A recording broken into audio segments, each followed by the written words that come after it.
Channel cook with ರುಚಿನಿ. ನಾನಿವತ್ತು ನಿಮಗೆ 100% healthy recipe ತೋರಿಸ್ಕೊಡ್ತಾ ಇದ್ದೀನಿ.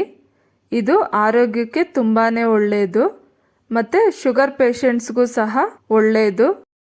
ನಾವು ಸಾಮಾನ್ಯವಾಗಿ ರಾಗಿ ಹಿಟ್ಟಿಂದ ರಾಗಿ ಮುದ್ದೆ ಅಥವಾ ರಾಗಿ ರೊಟ್ಟಿ ಮಾಡ್ಕೊಂಡು ತಿಂತೀವಿ. ಆದರೆ ಇದು ಡಿಫ್ರೆಂಟಾಗಿ ರಾಗಿ ಉಪ್ಪಿಟ್ಟು. ಟೇಸ್ಟ್ ಮಾತ್ರ ಸೂಪರಾಗಿರುತ್ತೆ. ಹಾಗಿದ್ರೆ ಬನ್ನಿ ಹೇಗೆ ಮಾಡೋದು ಅಂತ ನೋಡೋಣ. ಮಿಕ್ಸಿಂಗ್ ಬೌಲ್ಗೆ 1 ಕಪ್ ರಾಗಿ ಹಿಟ್ಟು, 2 ಸ್ಪೂನ್ ಚಿರೋಟಿ ರವೆ ಮತ್ತು ರುಚಿಗೆ ತಕ್ಕಷ್ಟು ಉಪ್ಪು ಹಾಕಿ ಮಿಕ್ಸ್ ಮಾಡ್ಕೊಳ್ಳಿ. ಆಮೇಲೆ ಸ್ವಲ್ಪನೇ ನೀರು ಹಾಕ್ಕೊಂಡು ರೊಟ್ಟಿಗೆ ನಾವು ಯಾವ ರೀತಿ ಬೆರೆಸ್ಕೊಳ್ತೀವೋ ಅದೇ ರೀತಿ ಬೆರೆಸ್ಕೊಬೇಕು. ಅದಕ್ಕೆ ಬೆರೆಸ್ಕೊಂಡಾದ್ಮೇಲೆ ಪ್ಲೇಟ್ ಅಥವಾ ಬೌಲ್ ಕ್ಲೋಸ್ ಮಾಡಿ ಒಂದು 1/2 ಅವರ್ ನೆನೆಯೋದಕ್ಕೆ ಬಿಡೋಣ. 1/2 ಅವರ್ ನೆಂದ ಮೇಲೆ ಚೆನ್ನಾಗಿ ನಾದಬೇಕು. ನಾನಿಲ್ಲಿ ಗಟ್ಟಿಯಾಗೆ ಬೆರೆಸಿಟ್ಕೊಂಡಿದ್ದೀನಿ. ಮೆತ್ತಗೆ ಬೆರೆಸಿದ್ರೆ ಮಿಕ್ಸಿನಲ್ಲಿ ಹಾಕಿದಾಗ ಪೌಡ್ರ್ ಸರಿಯಾಗಿ ಆಗಲ್ಲ. ಅದಕ್ಕೆ ನೀವು ಗಟ್ಟಿಯಾಗೆ ಬೆರೆಸ್ಕೊಳ್ಳಿ. ನಾದ್ಕೊಂಡಾದ್ಮೇಲೆ ಉಂಡೆ ಕಟ್ಟಿ ಪಕ್ಕಕ್ಕಿಟ್ಕೊಳ್ಳಿ. ಈಗಂತೂ ಯಾವುದೇ ಒಂದು ಫಂಕ್ಷನ್ನಲ್ಲಿ ರಾಗಿ ಮುದ್ದೆ, ರಾಗಿ ರೊಟ್ಟಿ ಮಾಡಿರ್ತಾರೆ. ಇಷ್ಟಪಟ್ಟು ಜನ ಕೇಳಿ ತಿಂತಾರೆ. ಮತ್ತು ರಾಗಿಗೂ ಡಿಮ್ಯಾಂಡ್ ಜಾಸ್ತಿ ಆಗಿದೆ. ಅಷ್ಟರ ಮಟ್ಟಿಗೆ ರಾಗಿ ಜನರ ಮೇಲೆ ಪ್ರಭಾವ ಬೀರಿದೆ. ಉಂಡೆ ಮಾಡಿಟ್ಕೊಂಡಾದ್ಮೇಲೆ ರೊಟ್ಟಿ ತಟ್ಟೋ ಶೀಟ್ ತಗೊಂಡು ಶೀಟ್ಗೆ ಸ್ವಲ್ಪ ಎಣ್ಣೆ ಹಚ್ಚಿ ರೊಟ್ಟಿ ತಟ್ಟಿಟ್ಕೊಬೇಕು. ನೀವು ಬೇಕಿದ್ರೆ ಎಷ್ಟು ಮಂದಕ್ಕಾದರೂ ಮಾಡ್ಕೊಬೋದು. ಆದರೆ ರೊಟ್ಟಿ ಚೆನ್ನಾಗಿ ಬೇಯಬೇಕು.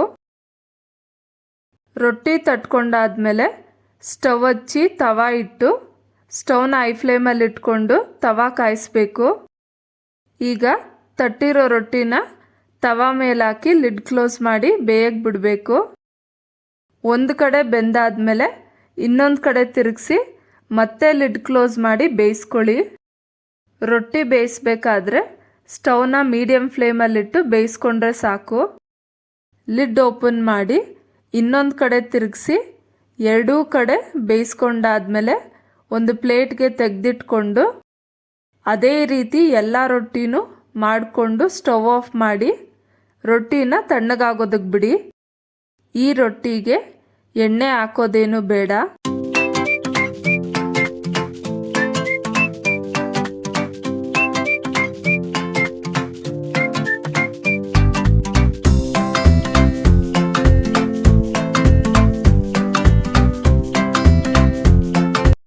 ರೊಟ್ಟಿ ತಣ್ಣಗಾದ್ಮೇಲೆ ಆದಷ್ಟು ಸಣ್ಣ ಸಣ್ಣ ಪೀಸ್ ಮಾಡ್ಕೊಳ್ಳಿ. ಈ ರೀತಿ ಪೀಸ್ ಮಾಡ್ಕೊಂಡಾದ್ಮೇಲೆ ಸ್ವಲ್ಪನೇ ರೊಟ್ಟಿನ ಮಿಕ್ಸಿ ಜಾರ್ಗೆ ಹಾಕ್ಕೊಂಡು ಪೌಡ್ರ್ ಮಾಡ್ಕೊಬೇಕು. ನೀವು ಆದಷ್ಟು ರೊಟ್ಟಿನ ಸಣ್ಣ ಸಣ್ಣ ಪೀಸ್ ಮಾಡೇ ಮಿಕ್ಸಿ ಜಾರ್ಗೆ ಹಾಕ್ಕೊಬೇಕು. ಇದು ಜಾಸ್ತಿ ಏನು ನುಣ್ಣಗಾಗೋದಿಲ್ಲ. ಈ ರೀತಿ ಗ್ರೈಂಡ್ ಮಾಡಿಕೊಂಡ್ರೆ ಸಾಕು.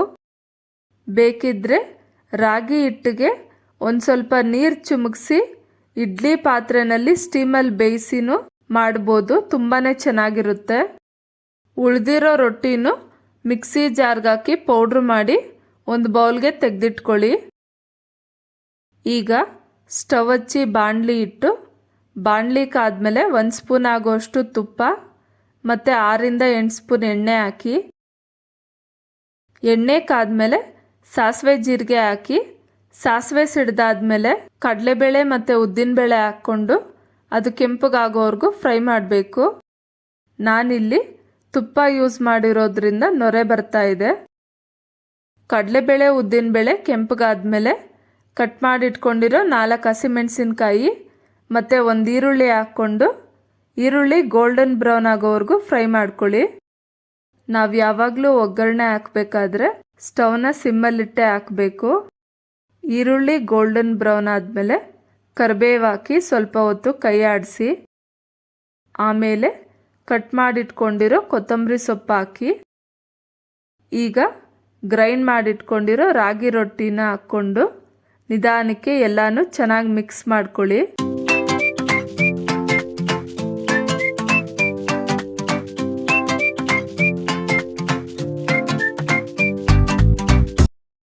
ಮಿಕ್ಸ್ ಮಾಡ್ಕೊಂಡಾದ್ಮೇಲೆ ಲಿಡ್ ಕ್ಲೋಸ್ ಮಾಡಿ ಸ್ಟವ್ನ ಸಿಮ್ಮಲ್ಲಿಟ್ಟು ಒಂದು 4ರಿಂದ 5 ನಿಮಿಷ ಬೇಯಿಸ್ಕೊಬೇಕು.